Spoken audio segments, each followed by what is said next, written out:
Vamos à nossa videoaula sobre cones. Cones, como vocês veem na figura, é uma figura bem conhecida de vocês. Vocês já ouviram não necessariamente essa definição, mas já usam no dia a dia essa expressão cone, né? Vamos à definição matemática. Há algumas possibilidades de se definir. Escolhemos esta. De qualquer forma, leva a mesma figura.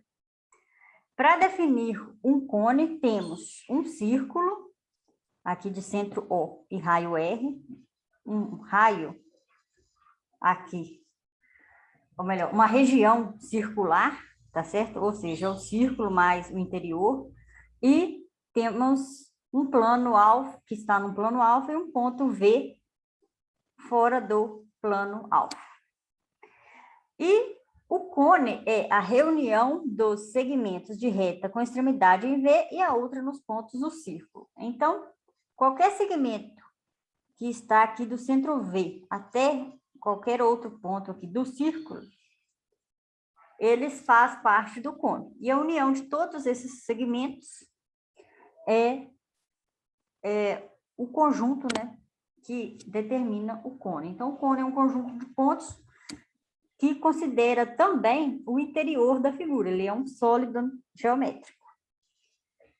Visto essa definição do que é o cone, vamos aos elementos, como fizemos para os outros tipos de sólidos geométricos. Temos a base, como vocês conhecem, o círculo, que está falando aqui na definição. O círculo, ele é chamado base do cone. As geratrizes é qualquer segmento que parte de uma extremidade da circunferência, então tem que estar aqui na borda, tá certo? E que vai até o vértice. Qualquer desses segmentos qualquer desses segmentos é chamado de geratriz. Se eu pegar aqui um outro ponto que está sobre a circunferência, e levar até o vértice, é chamado geratriz.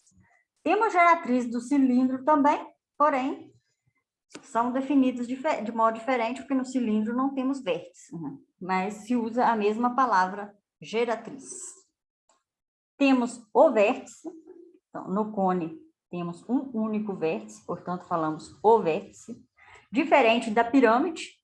Na pirâmide, não sei se vocês lembram, mas quando fala o vértice, a gente lembra que é o vértice que está da pirâmide. Agora, quando fala um vértice, aí pode ser também incluir o vértice da base. A pirâmide tem mais de um vértice. Mas o cone é apenas um vértice.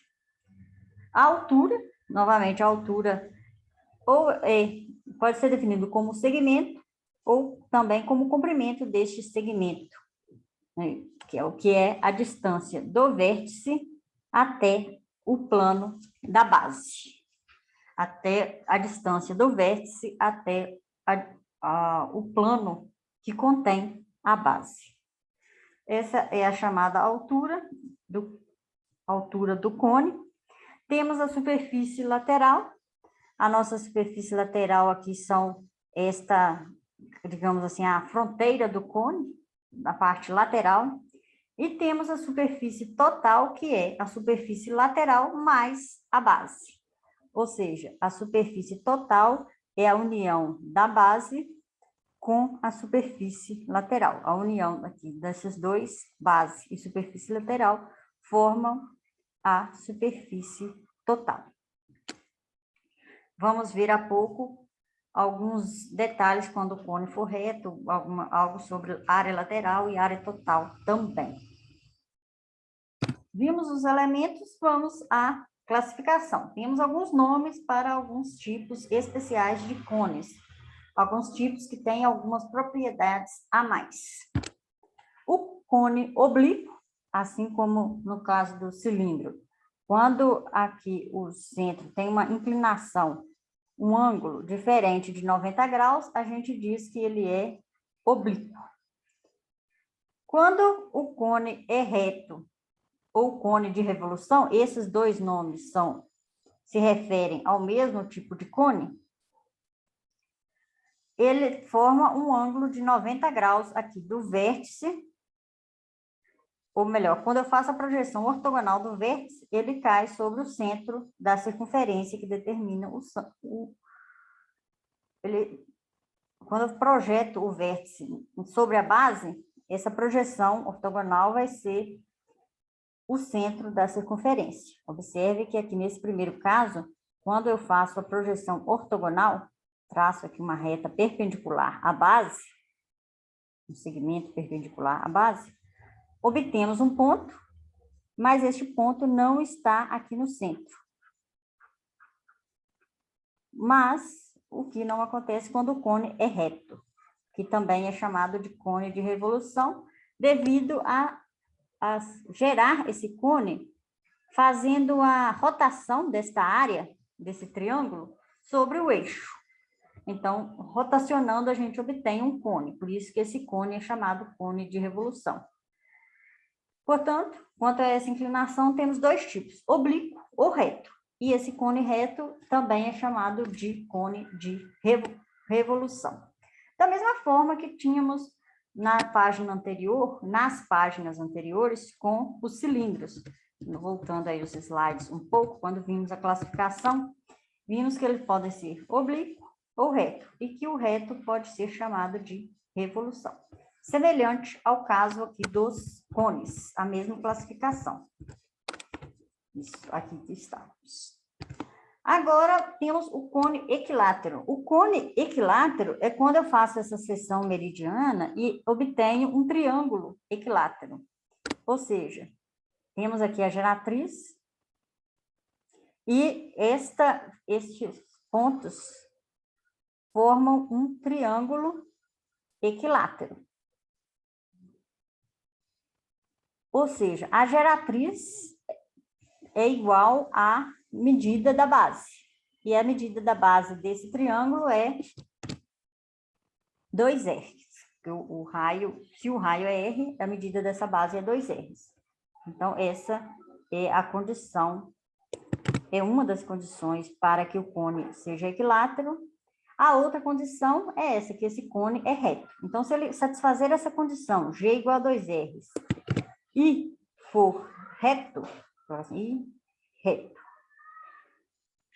Com essas duas condições, a gente garante que esse triângulo é equilátero. Né? Porque, a princípio, como aqui também é G, se ele for reto, né, aqui é G, e esses dois lados são iguais, têm a mesma medida. E então,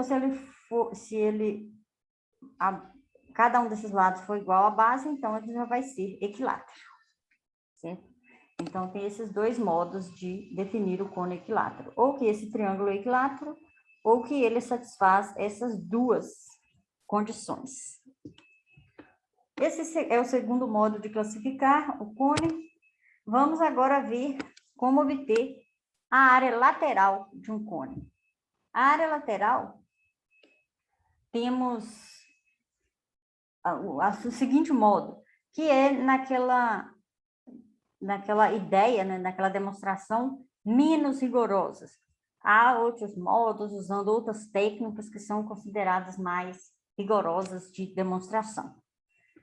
Temos aqui um arco, ou melhor, um arco enxergado de dois modos. O primeiro é que esta circunferência, vou marcar a circunferência,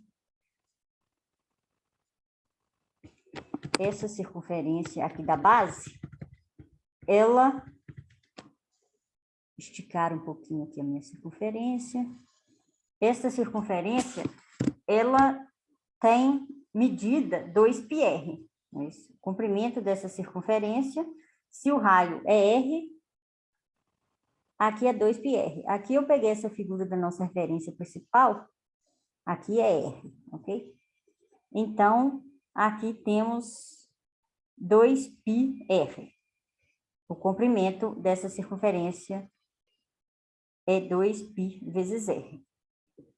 Já a nossa...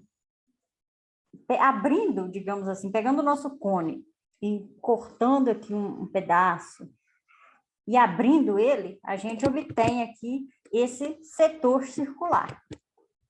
Como calculamos a área do setor circular? A área do setor, ela é diretamente proporcional ao comprimento do arco. Se eu dobrar aqui o comprimento do arco, vamos dobrar a área do setor. Se eu reduzir esse comprimento aqui a metade, eu vou reduzir a metade a área, se eu cortar aqui ao meio, na metade aqui desse comprimento. Esta área também vai ser a metade e assim por diante. Então, é diretamente proporcional. Vamos usar a regra de 3. O comprimento do arco, quando eu tenho a volta toda deste arco aqui, desse arco de círculo, quando eu tenho a volta toda dele, temos que é 2π vezes g, porque aqui nesse caso, este é o raio do nosso setor circular. E a área dele é π vezes g ao quadrado. Agora, quando eu tenho apenas este comprimento, tirar essa parte aqui extra, quando eu tenho apenas este comprimento aqui de verde, é 2πr, né, que a gente acabou de obter, o que a gente obteve, que é igual a essa área de vermelho. E, então, 2πr corresponde à área lateral, a área que queremos encontrar. Aí, multiplicando o cruzado, 2πr vezes πg ao quadrado, dividido por 2πg. Então, cortamos 2π com 2π. O g ao quadrado com este g, sobrou πrg. Então, a área lateral é πrg. Até nessa parte, né, o cone tem uma certa semelhança, que lá a área lateral é 2πrh, se eu não me engano. 2πrh, exatamente. É isso. Então, trocou H por G. E aqui passou a ter um 2 a mais.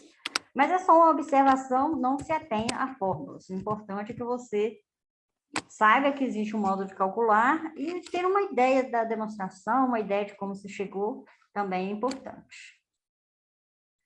E principalmente, né, que saiba que é possível calcular. Há ainda um outro modo, digamos, informal, um modo menos rigoroso de se ver que esta área é esse valor que acabamos de encontrar. Outro modo de obter esse valor, que é o seguinte: a gente pega esta área, pegamos toda essa área aqui, e é como se deformasse ela um pouquinho, esticasse esse arco aqui marcado de verde, né, para ele ficar como um triângulo. Esse aqui não chega a ser uma demonstração menos rigorosa, é mais um modo que nos auxilia a lembrar a área do setor circular. Quando a gente vê a área do setor circular, se embaixo eu transformar isso em um triângulo, aqui embaixo vai ser 2πr, né? Peguei essa parte aqui em verde, coloquei ela aqui. Isso. Aqui é G, aqui é G também. Isso. Na verdade, falei errado. Quando eu esticar, a ideia, digamos assim, intuitiva, é que este comprimento que vai até aqui no meio é G. Então, este aqui também vai ser G. Bom, esse triângulo ele era para ser isósceles. Vou esticar um pouquinho para o lado. Ficou agora mais isósceles. Isso. E, então, temos aqui um triângulo. A área do triângulo é base vezes altura dividido por 2. Portanto, a área desse triângulo é 2πr vezes G, dividido por 2. Ou seja, é πrg. Nós cancelamos 2. E então sobrou πrg. É um outro modo de enxergar, ou de lembrar essa expressão. Não é uma demonstração, tá certo? É mais um modo de enxergar. Agora, já desse modo aqui, usando a regra de 3, esse já é uma demonstração um pouco menos rigorosa. Certo? Um modo assim, bem rigoroso de se calcular essas áreas, até o livro, a referência principal do nosso livro, que é ou melhor, a referência principal do nosso curso, que é Fundamentos de Matemática Elementar, volume 10, ele faz assim um pouco mais rigoroso, tentando fugir da linguagem de limite, mas vocês aí que veem um pouco de cálculo, usando a ideia de limite, usando a ideia de integral, a gente obtém de modo rigoroso como calcular áreas e volumes de muitos sólidos geométricos. Bom, então essa é a área lateral. Agora vamos à área total. A área total é igual à área da base mais a área lateral. A gente obteve que a área, aqui está um erro de digitação, eu que esqueci de tirar esse 2, que é πRG, né, isso que acabamos de obter, aqui é a área lateral,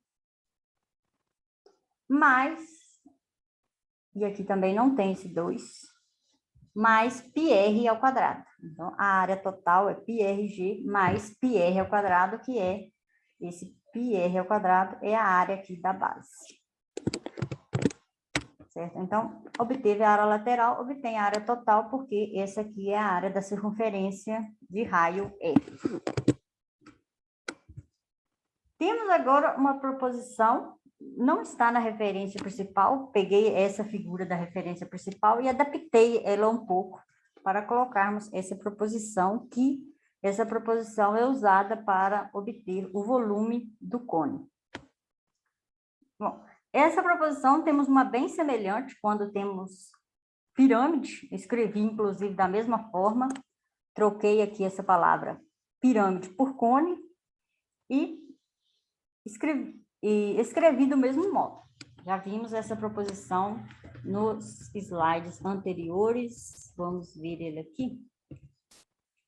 Oh, não, esse é o slide da...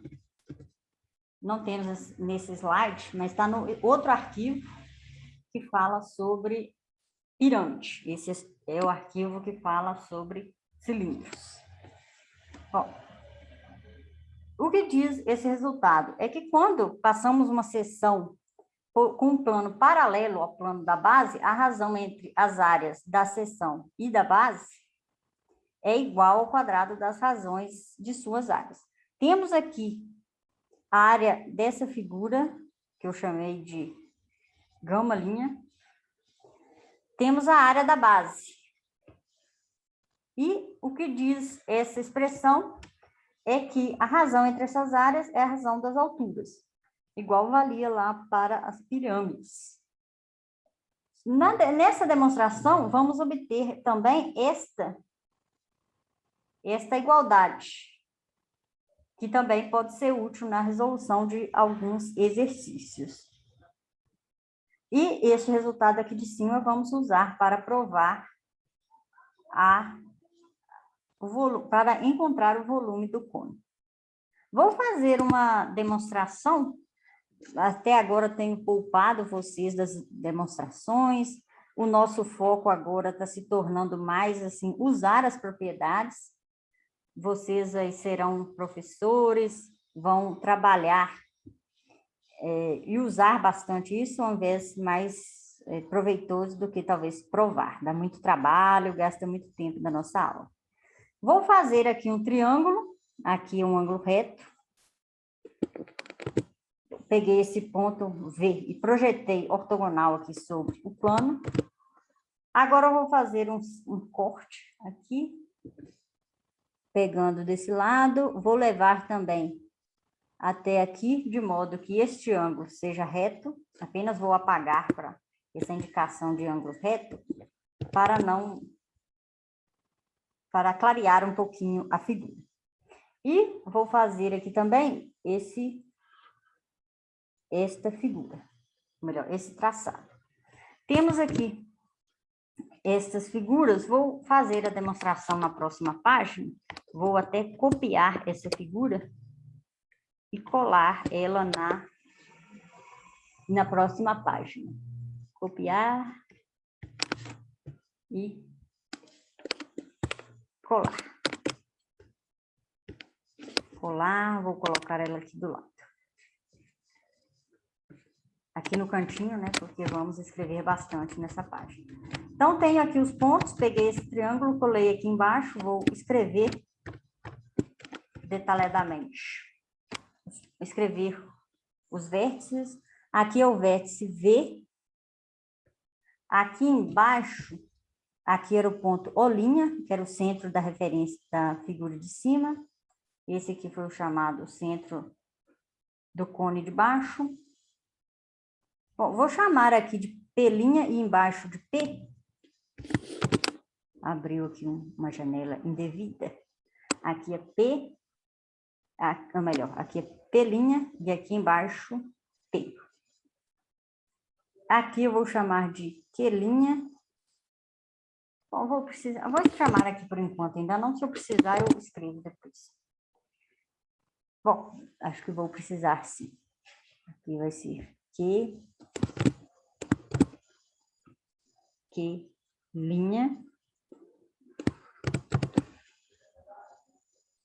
Ixi, dá para entender. Q' e aqui Q. Como que vamos obter aquelas igualdades que queremos? Bom, temos a seguinte observação. Fizemos aqui esses ângulos retos, mas então eles são iguais. Além disso, temos esse ângulo em comum. Portanto, pelo caso ângulo-ângulo, de semelhança, lá da geometria plana, pelo caso de semelhança ângulo-ângulo, temos que o triângulo VP', O', então VP', O', é semelhante ao triângulo VPO. VPO. Disso, qual informação tiramos? Vou chegar aqui para o lado. Disso, bom, chegar aqui para o lado não é uma boa, né? Porque sai da minha figura. Então, disso a gente obtém que P', O', não. P', V, que é essa altura aqui menor, que chama H, ou melhor, H', essa parte aqui menor chama H', vou colocar aqui no cantinho, H', e essa parte maior, este segmento maior, ele chama H. Bom, onde colocar o H? Bom, o que eu quero dizer é que H é do vértice V até cá embaixo. Eu vou escrever aqui não, mas esses lados medem, respectivamente. H' dividido por H. É igual ao segmento aqui, O até V até O', V, O', dividido por V até O. Usei lá a regra da semelhança. Certo? Lembrando que este símbolo aqui é o símbolo de semelhança. Okay? Agora temos também outra consequência. Vou escrever agora de outra cor para tentar destacar um pouquinho a nossa figura. Aqui. Ok. Deixar agora, eu vou escrever de vermelho. Este ângulo é igual a este. É isso. E também já temos que este ângulo ele é um ângulo comum dos retângulos VQ', O' e VQO. Portanto, pelo mesmo caso, ângulo-ângulo, só que agora ângulos diferentes, ângulo-ângulo, temos que o triângulo VQ', O', VQ', O' é semelhante ao triângulo VQO. VQO. Lembrando que este ângulo é igual ao de baixo por esta semelhança que obtivemos aqui. Certo? Se é semelhante, vale a igualdade de ambos. Agora, se já tem por essa semelhança, o que temos? Que agora aqui mede R, ou melhor, R', e aqui embaixo mede R. Mede R. Então, aqui é R'. Então, R' dividido por R é igual a este mesmo segmento aqui, VO' dividido por VO. VO' dividido por VO. Agora, vocês já obtiveram aí já enxergaram, né, como que obtivemos a igualdade. Dessas duas equações, a gente obtém que, aqui observe, né, que é o mesmo, vou até grifar de amarelo, para vocês verem que é o mesmo segmento. Por motivos diferentes, chegamos aqui no mesmo segmento. Então, a gente conclui que R' dividido por R é igual a H' dividido por H. Então, essa foi a demonstração da primeira parte, ou melhor, desta igualdade aqui acima da nossa figura. Já provamos esta igualdade. Agora, como obter razão entre as áreas? Usar a expressão da área. Portanto, vou aqui chamar essa igualdade de estrela. Qual que é a razão da área? Eu chamei a área menor, né, de γ', dividido pela área γ. Área do cone de baixo. Ou melhor, do cone maior. Vai ser πr ao quadrado, πr, ou melhor, é isso, πr' ao quadrado, πr' ao quadrado dividido por πr ao quadrado. Só que R' dividido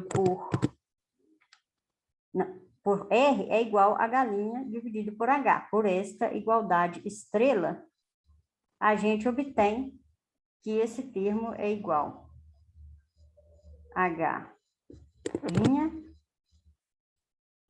dividido por H. Só que ao quadrado.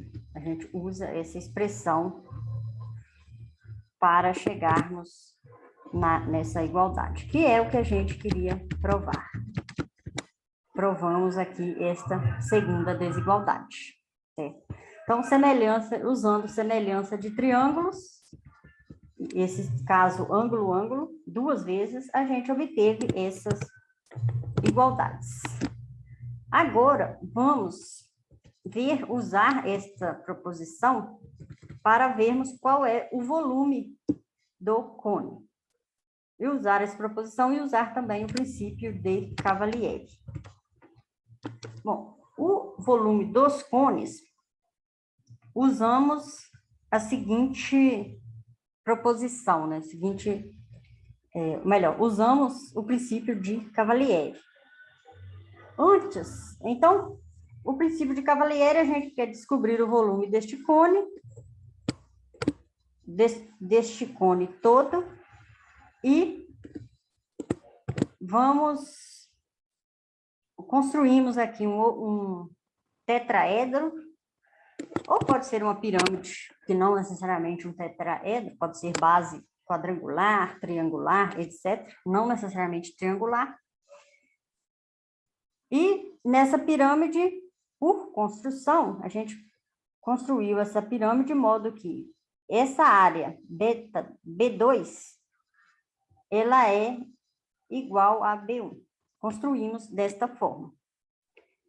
E a gente já sabe que o volume deste tetraedro todo, o volume desse tetraedro, dessa pirâmide, é 1/3 da área da base vezes altura.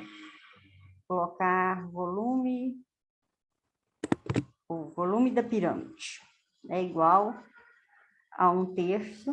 Vimos isso na aula sobre pirâmides, de B2 vezes H. Já temos esse volume da pirâmide. Agora vamos para, então, o princípio da Cavalieri. Pegamos aqui uma seção e fazemos essa altura H' variar de 0 até H. 0 menor ou igual H', menor ou igual até H. Ou seja, vou variando esse H, que ele começa aqui em cima e vai crescendo até chegar aqui embaixo. Ou seja, vou pegar uma seção, começar com a seção aqui, depois fazer uma seção mais embaixo, até chegar cá embaixo, perto no B1. Então, para a galinha de 0 até H, queremos usar o princípio de Cavalieri. Para isso, precisamos provar que esse beta 1' é igual a beta 2', que é a área das respectivas seções. Como provamos esta igualdade? Usando a proposição anterior. Então, temos o seguinte resultado. Pela proposição anterior, proposição anterior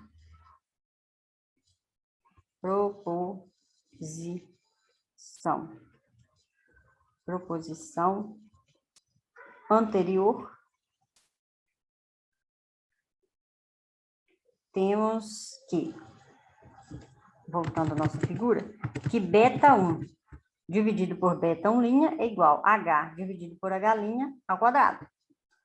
É isso. Então, temos B1, isso, B1, que é a área da base, dividido pela área da seção, B1', é igual a H dividido por H' ao quadrado. Lá enunciamos o H' em cima, né? Mas é só inverter, vamos chegar nessa igualdade. Agora, por que vimos na proposição sobre pirâmides? Vimos um resultado bem semelhante. Lá no slide sobre pirâmides, vocês vão ver essa proposição 1, que também diz que a área das pirâmides também vale esta igualdade. Ou seja, por essa proposição, pela letra C dela, a gente conclui que, vou colocar essa igualdade aqui na frente, é que H dividido por H' ao quadrado é a área B2 dividido por B2' ao quadrado. B2 dividido por B2'. Ou melhor, sem o quadrado. B2 dividido por B2'. Aqui por essa proposição 1, letra C.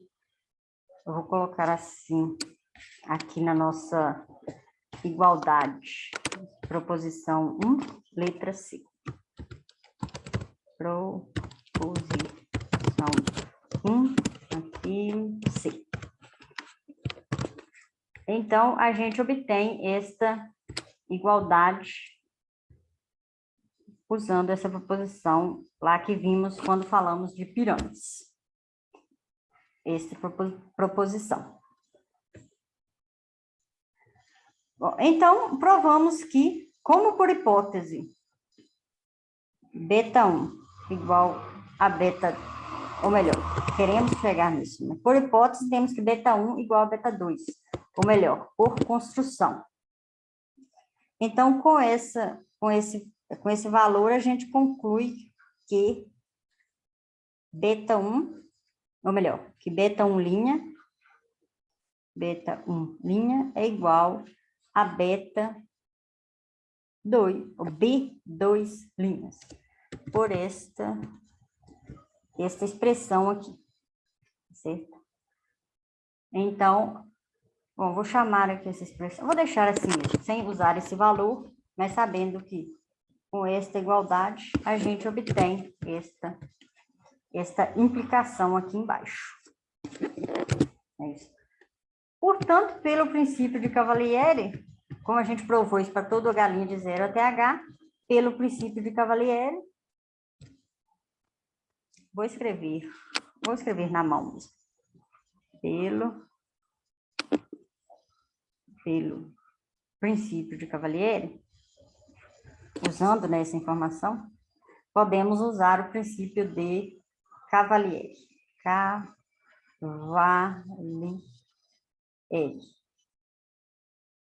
Pelo princípio de Cavalieri, o volume do cilindro, chamei aqui de V, não é isso? O volume do cilindro, vou colocar aqui um C, é 1/3, porque eles têm o mesmo volume, de B2 vezes H. Porque o volume, o que diz o princípio de Cavalieri? Que o volume do cilindro é igual ao volume da pirâmide. Então, que vimos ali que é B2. Porém, B2 é igual a B1. Então, como B2 é igual a B1, a gente conclui que é 1/3 de B1 vezes H. B1 vezes H. Sendo ainda escrevendo quem é esse B1, né? O B1 é esta área. Se aqui na figura não tem aqui o R, né? Chamando essa parte aqui de R, raio R, então temos que, se o raio é R, a área da base é πr ao quadrado, 1/3 de πr ao quadrado vezes H. Com isso, a gente obteve a expressão que queríamos. 1/3 de πr ao quadrado vezes H. Bom, nessa parte, judiei um pouco de vocês fazendo demonstrações, mas é importante vocês terem uma ideia que o que falamos ou são definições, ou são axiomas, ou a gente pode provar de modo, assim, rigoroso, tá certo? Mas é trabalhoso, por isso não fazemos tanto isso aqui ao longo das nossas aulas. As aulas vão ficando muito compridas quando fazemos demonstrações. Bom, temos aqui a nossa bibliografia e bons estudos.